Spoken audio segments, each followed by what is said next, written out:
Greetings everybody, this is Stormy with the capital Z.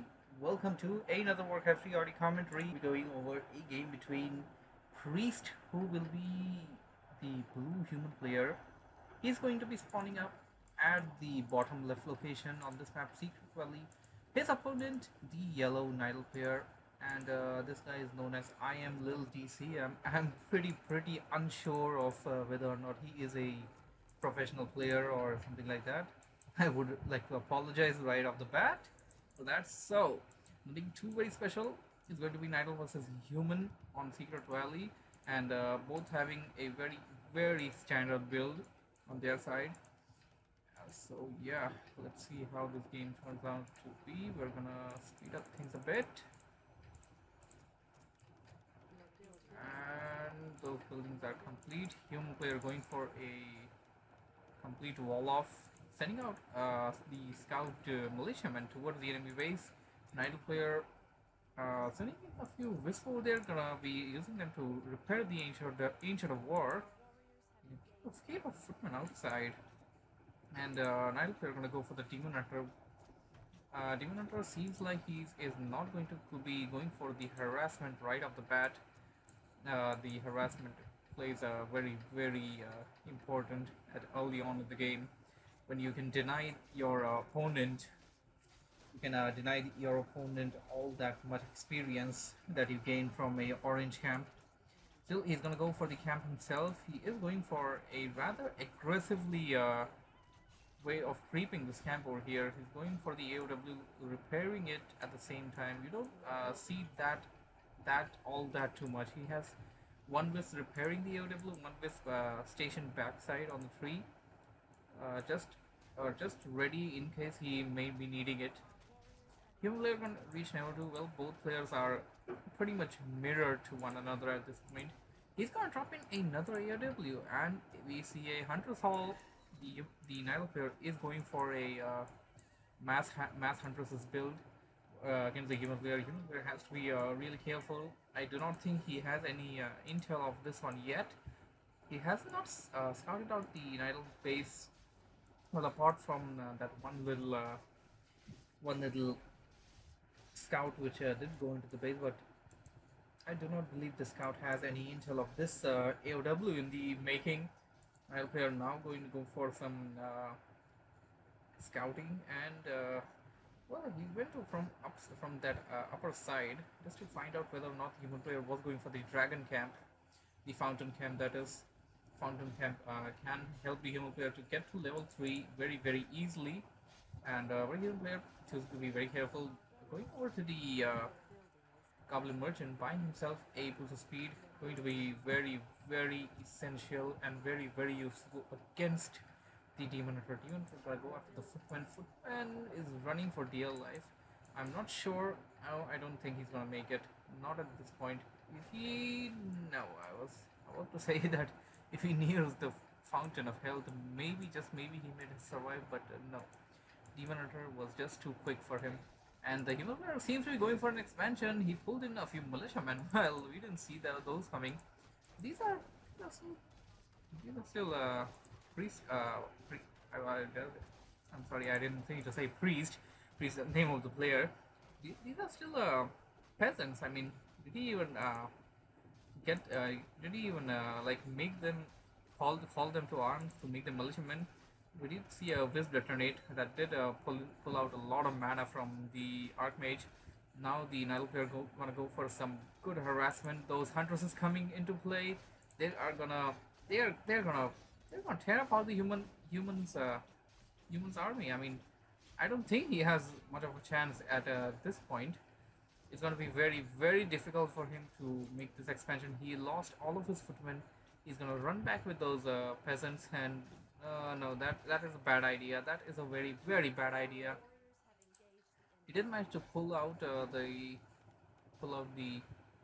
demon hunter, but that's not gonna help him. The huntress is, oh nice, he bought a dust of appearance. You don't see that a lot against Nidal players. I mean, not that too much. You do see it at times, but you don't tend to buy it. Nice awareness there by the human player. You making good use of that item on time. while these huntresses are still charging up on those footmen and militiamen, they're gonna go run for dear life. And oh why?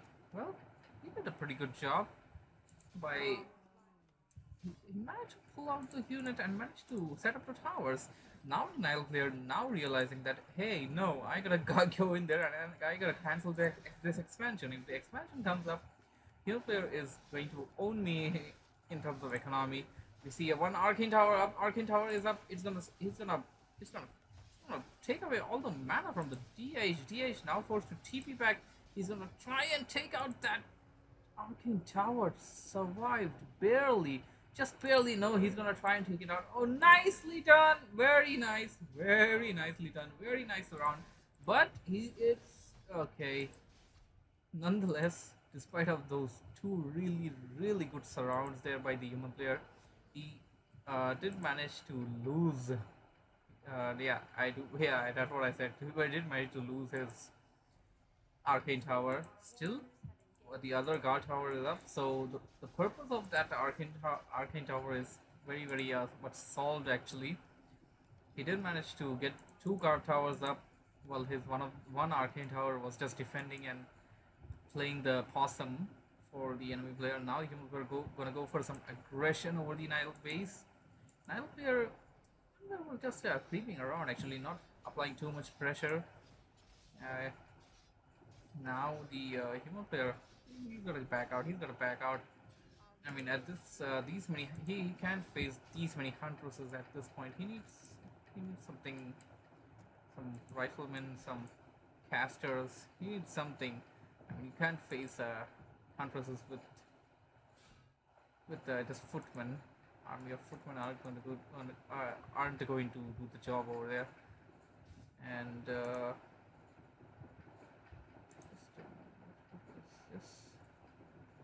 no problem. I'm recording with a new software, so I'm still getting used to it. So it's basically the Xbox Live Recorder, the one which comes with Windows 10. So yeah, now the human player just basically just had a stroll around the Nidal player's base. He's gonna go for one more. Well, Nidal player is forced to retreat back to the base to engage the human player's Archmage, and this is buying the human player enough time to set up the town hall. The expansion is well and set up, and nothing is going to be stopping the human player from surpassing the Nidal player in the economy. And he's gonna try and escape. My god, those hunters are fast. He was almost there, there to surround the Archmage, but the booster speed playing in over here. And we see a few glaive throwers. I mean, many pro casters, many pro players term this as the worst siege weapon ever. Well, that is the siege weapon for the Nidal player, and the Archmage has to be a bit careful over there.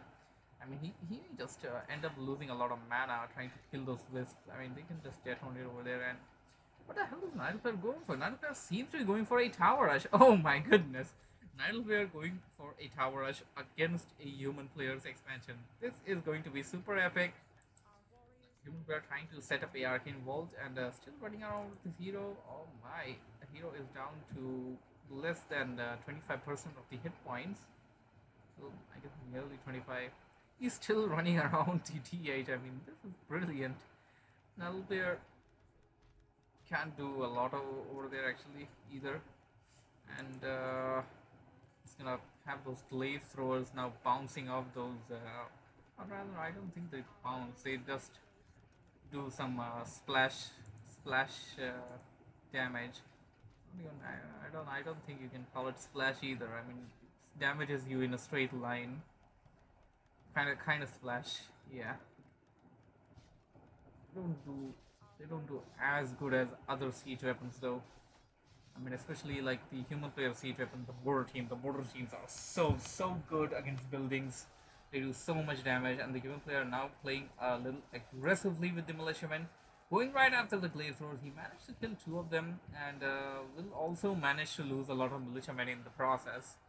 He's gonna build a farm over there. It seems like just for some defense possum over there. He's gonna run in with the Archmage, nicely keeping the Archmage away from the Hunters is a bit away from the battle and getting him right inside the base. Nightle player actually had a very good chance of just surrounded. I mean, we saw some really good tactics there, but Nightle player we saw some really good microplay. He could have surrounded the Archmage or at least tried. I mean, even a right click may have just been enough to kill the Archmage. But nonetheless, it seems like the Archmage is going to survive that one.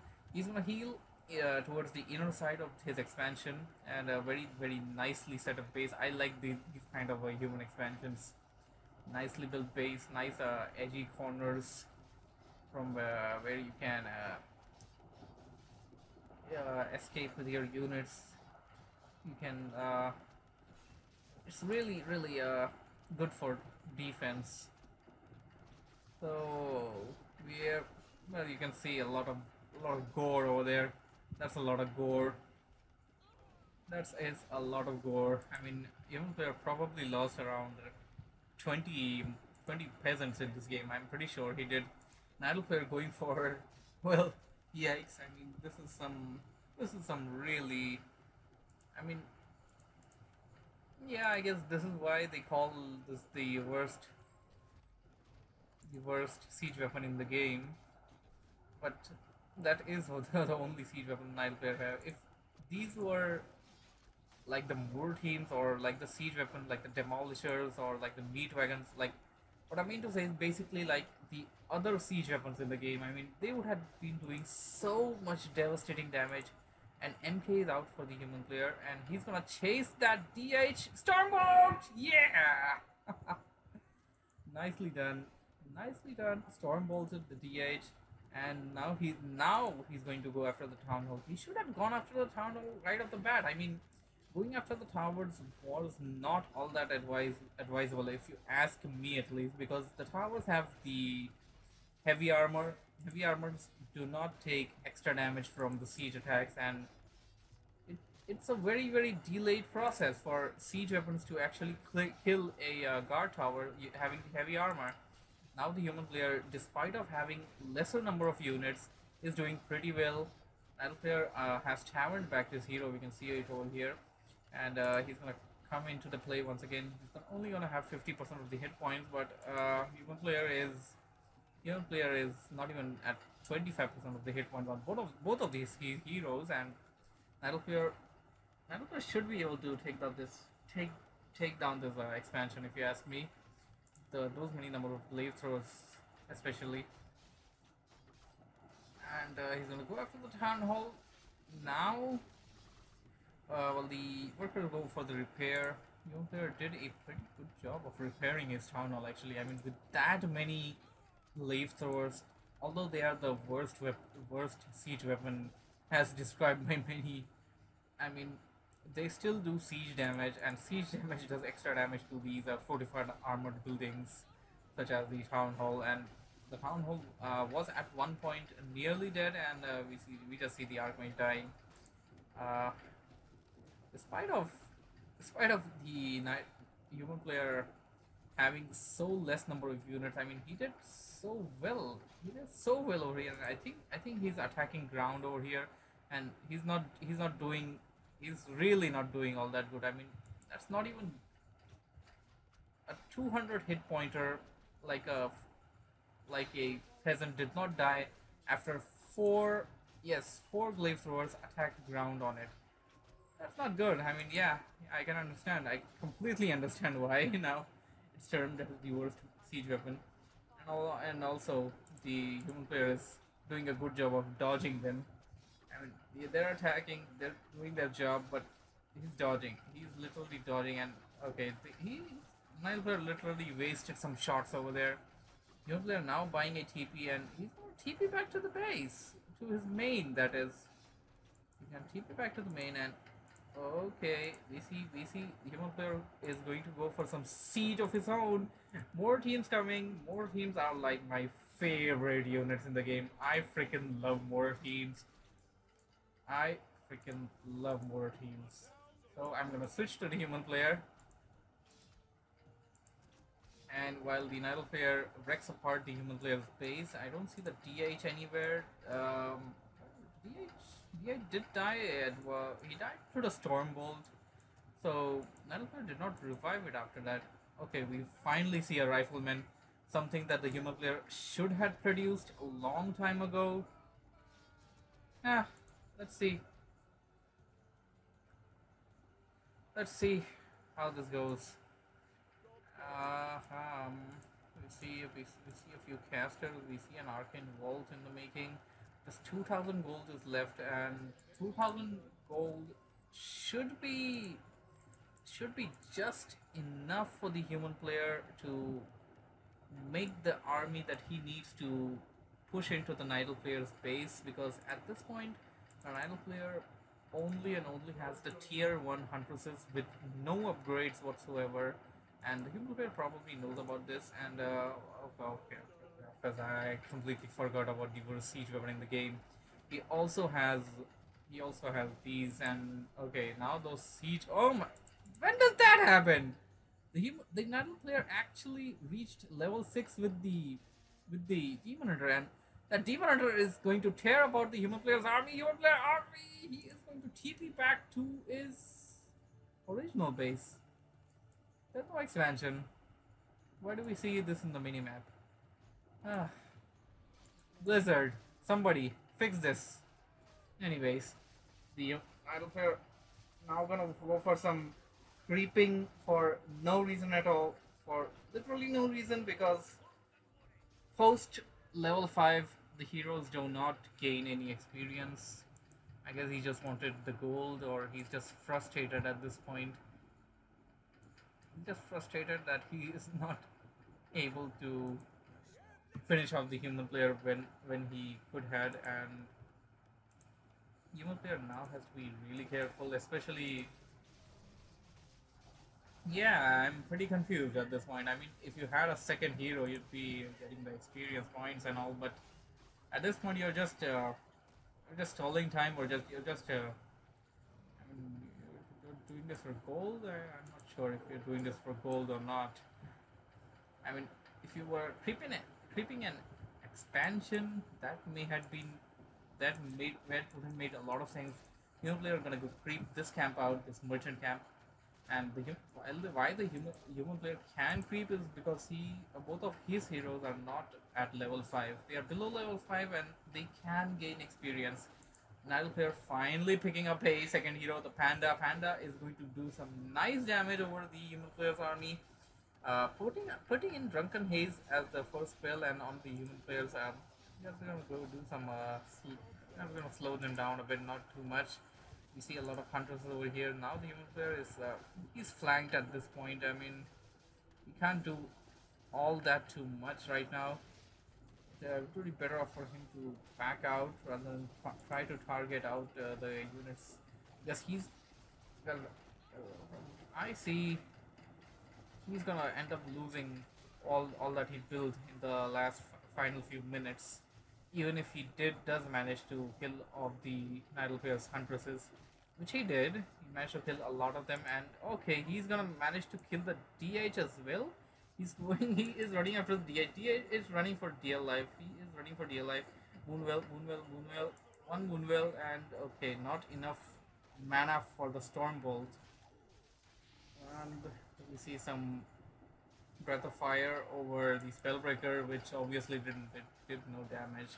There were a few other units in the fray, so yeah. Now finally the Storm Bolt, and he's gonna go after. Okay. Oh, that was nice. He just metamorphosed, and I'm not even sure if I'm pronouncing it correctly. Metamorphosed, and he literally died. That's what happened.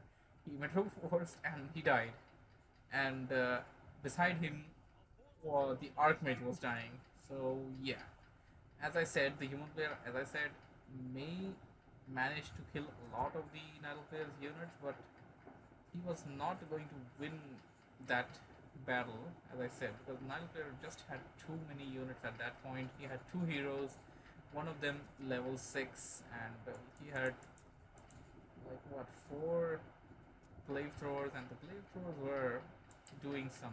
They were doing some damage. I'm not gonna repeat myself again and again on that one. Even they're now reviving his hero. He's gonna get some clarity potion over the MK. MK is at level 5, by the way, while the Archmage is still at level 4. Not too bad. Now the Nile player finally trying to go after an expansion point. Something he should have done some time ago, actually.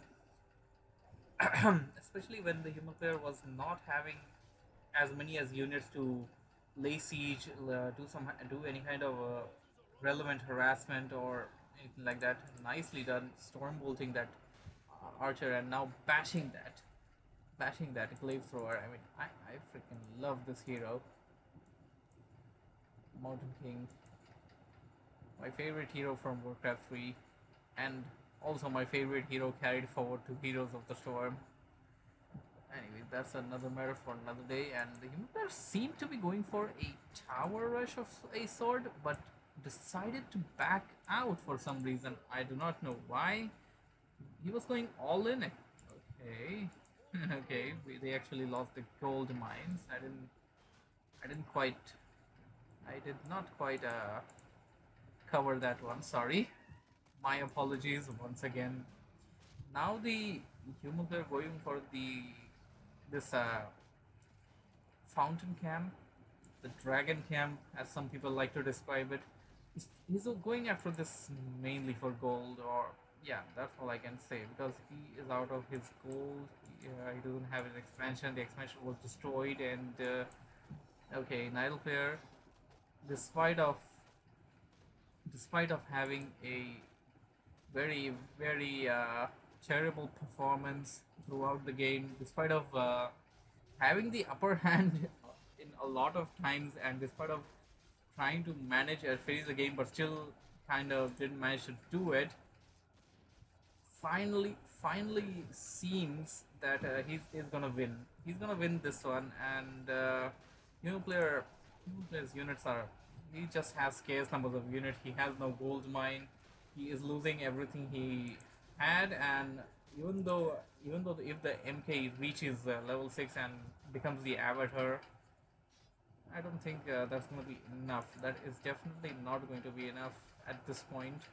He does need a gold mine, and without setting up a gold mine, there's really less you can do. Don't see a lot of time left here either, so well, we don't know. Maybe the human player just builds up a town hall, and then I'll player just is forced to give up and okay, I have no gold. That's it. That demon hunter in demon form is going to do some great damage over there. Now the Nile player going after the arcane Sanctums, and he should be attacking with this demon hunter as well, although he's running around with it. The MK still outside the map, outside the human player's base rather, and okay, that is a lot of militiamen, and even though they are literally military units at this point, they aren't going to do a lot of damage. And okay, I might be just wrong. They just surrounded the DH, and the DH has nothing to run back from. He does not have a staff preservation, and DH is down. DH is down just by militiamen. He lost a number of militiamen, but the whole thing was just worth it. Okay. Now the Nile player actually migrated his Tree of Ages towards the expansion point, and the Human player doing some long distance mining. And the Human player has both heroes. Nile player has only one, and he knows the panda is there. He's gonna go after the panda. Panda is invisible. He's gonna use dust. No. No, he's not going to use dust, but how do you know he's there? Okay, maybe he doesn't. Okay, he wasn't even going for dust. He was calling up his flying machine. Flying machine can detect invisible units, and there it goes. I mean, this panda is down. He is going to go down. He is going to die, and that Stormbolt has killed the panda. Human player got this game, and that is GG. Well, that was a great game. Hope you guys enjoyed it. Thank you for watching. Thank you for listening. That's it. That is all. Z out. Bye bye.